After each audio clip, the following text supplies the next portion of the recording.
আপনাকে কেন? আমাদের কয়েকদিন আগে মানে ডেটটা হচ্ছে 12 তারিখে একজন ফ্যামিলি এসেছিল, বেশ রাত করেই এসেছিল, প্রায় 10টা নাগাদ। আসার পর খাওয়া দাওয়া ভালোই করেছে, খাওয়া দাওয়া সবই ঠিক ছিল। তারপরে তারপরে এসে বিল পেমেন্টের করার সময় ওনারা বলছেন যে আমাদের কাছে 9টা কুপন ছিল, তো ওইটা ডিডাক্ট করে দিন। কিন্তু আমরা যখন কুপনটা চাই ওদের কাছে, উনি কুপন শোক দিতে পারেননি, দেননি। উনি বলছেন যে আমার কাছে কুপন নেই, কে নিয়ে চলে গেছে। তো আমরা তখন ওনাকে বুঝিয়ে বললাম, কুপন যদি আমাদের শো না করেন তাহলে আমরা ডিডাক্টটা করতে পারবো না। তো উনি তাতে একটু হাই টেম্পার হয়ে যান, রেগে যান।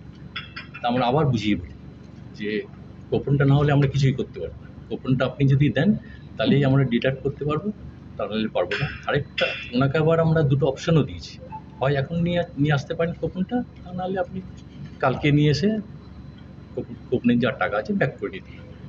কিন্তু হঠাৎ উনি কী করলেন, রেগে মেগে আপনার লাইভে চলে এলেন।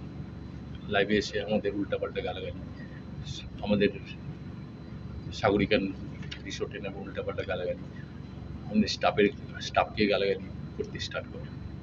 তো আমার এটাই বক্তব্য যে হঠাৎ কুপনের থেকে হঠাৎ গালাগালিতে কেন চলে গেল, এটা কিন্তু কোনো ষড়যন্ত্র আছে কিনা, বা উনি কি প্ল্যান করে এসেছিলেন কিনা। কারণ জিনিসটা তো নর্মাল ছিল, আর তো কিছু ছিল না, খালি কুপনটা দেবেন আর আমাদের ডিডাক্ট হয়ে যাবে। তো এটা ওনার বিল ছিল, এই বিলটা, যেটাতে কুপন দেওয়া হয়নি। আর আমাদের বিলগুলো এরকম হয় যে কুপন ব্যাক করে ওকে এরকম কুপনটা পিছনে লাগিয়ে তারপর ওনাদের ছেড়ে দেওয়া হবে। তো এই হচ্ছে ব্যাপার। আমার মনে হয় এরকম কোনো কনস্পিরেসি চলছে আর কি, করার চেষ্টা করেছিল, হয়তো প্রি প্ল্যান থাকতে পারে।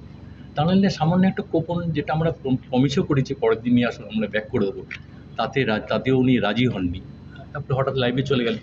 আমার মনে হয় এরকম কিছু একটা ষড়যন্ত্র চলছে, বা ওনার মাথায় এরকম কিছু একটা ছিল, তাই জন্যে এই ঘটনাগুলো ঘটিয়েছে। কি হয়েছিল কুপনটা উনি বলছেন, লাইভে যেটা দেখলাম, আমিও ছিলাম পাশে, যে আপনারা যে সময় উনি বলছেন যে আমার কাছে নেই কুপনটা, আমাদের এক কলিগ নিয়ে চলে গেছে। উনি আমাদের হোয়াটসঅ্যাপে দেখাচ্ছিলেন।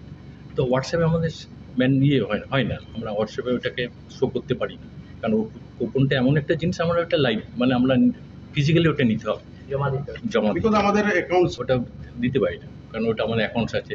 যখনই আমরা টাকাটা কম থাকবে অ্যাকাউন্টস আমাদের ধরবে, বা আমরা কাকে কী বলবো যে 800 টাকা নেই কেন। তো ওনাকে তো বলা হয়েছিল পরের দিন এসে আমরা শো করে দেবো, দিয়ে দিলে আপনি ব্যাক করে দিতেন, সেটা রাজি হয়নি। বা এরপরে উনি ওইভাবে কোনো কথা, কুপনের নামে কোনো কথা দিতেই যান, উনি অন্য লাইনে চলে গেছে। মানে আপনার এই রিসোর্ট থেকেই লাইভ করেন? রিসোর্ট থেকে লাইভ করেছে। আচ্ছা, এভাবে আমরা ভাবছি, কারণ হঠাৎ এরকম লাইভ করা তো পারমিশন নেই না, হঠাৎ কেউ ইলিগাল, হুট করে কেউ যদি লাইভ করে দেয়, এটা তো আমাদের পারমিশন নিয়ে করা উচিত ছিল, কিন্তু উনি তো এরকম কোনো পারমিশন টারমিশন নেয়নি। আমরা ভাবছি যে কিছু একটা করবো আর কি, আমরা ভাবছি। ওরা টোটাল কয়জন এসেছিল? একটা ফ্যামিলি ছিল, 4-5 জন মতো হবে, সঙ্গে বাচ্চাও ছিল। মানে 9টা কুপন 9টা কুপন নিয়েছিল। কত টাকার ওরা মানে টোটাল 800 হবে, 1800। পরিপ্রেক্ষিতে আপনার হ্যাঁ আমরা ভাবছি যে